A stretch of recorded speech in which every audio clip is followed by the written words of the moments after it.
May 29th, 2011. It's the Sunday before Memorial Day in the Chicago suburb of Palos Heights, Illinois. Just before the bank closes at 2 p.m., a silver four-door Chevrolet quickly pulls up in front. Two figures dressed in black make their way in the front door.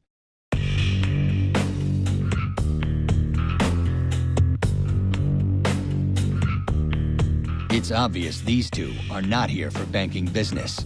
They're here to rob the place. Their faces are covered in masks, the kind seen in a Hollywood movie. About bank robbers. Hi, my name is Kerrigan Mayberry, and welcome to The People's Point. Since the beginning of time, movies have never failed to entertain our public. But over the years, the situations have become a lot more dramatic, a lot more realistic and believable. Movie plots can now be compared to our lives. When the public finally realized this issue, they ran straight for the opinion of the debaters. But what about the people's voice? The actual audience that is watching the film work of Hollywood directors. I had the chance of interviewing a few young viewers and got to realize their half of the situation.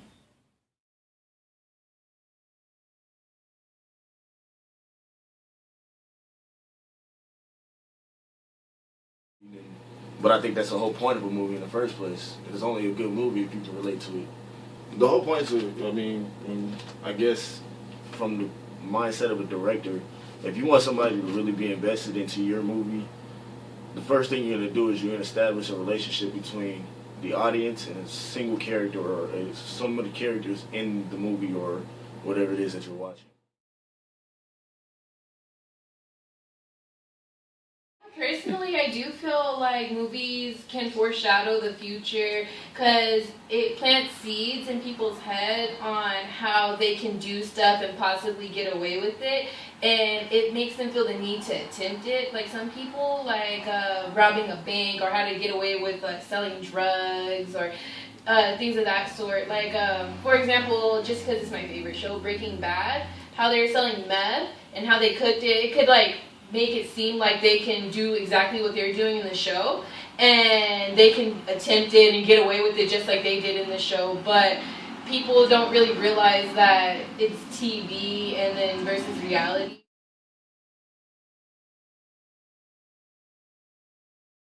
I believe that the directing style, they're very realistic, I feel, and people think that, especially if something looks so easy in a movie.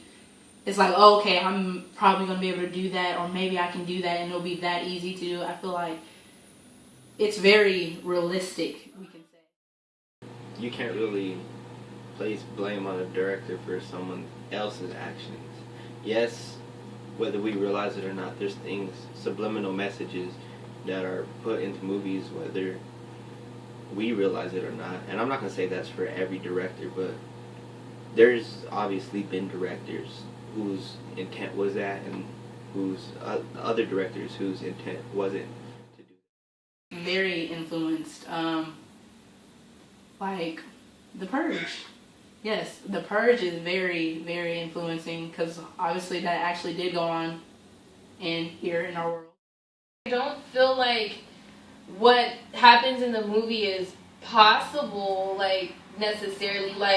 It could, maybe they can set it up, but I don't think they can get away. It's just because movies are meant for fiction. It's meant for entertainment. Reality, knowing that movies like this are coming out, I think people prepare for that because they know people will try to attempt to do stuff like that.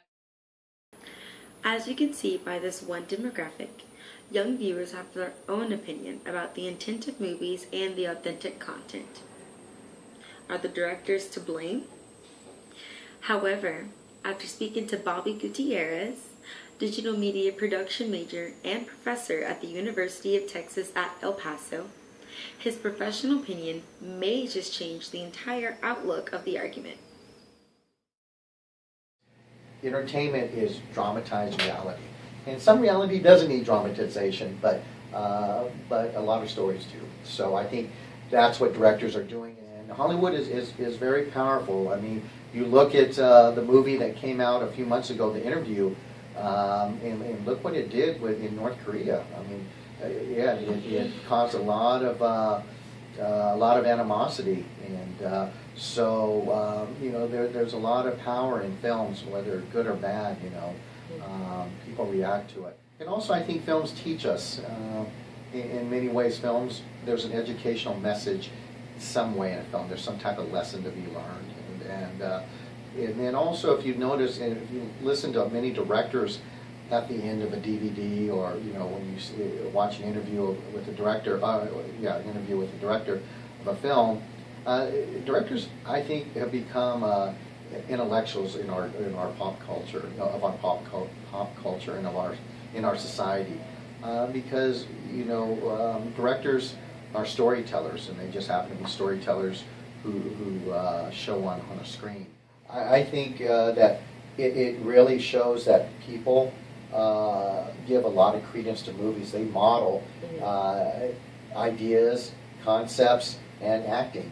So, you know, I'm sure someone who's watching it sees how a successful heist or bank robbery happens, and models that, emulates that. Bobby Gutierrez has full experience in the directing world and provides the best professional opinion on this argument. What do you think? Do you think it is the director's responsibility for releasing what they release in movies, or are the viewers just taking what they see to a whole nother level? You be the judge. Are movies really just movies?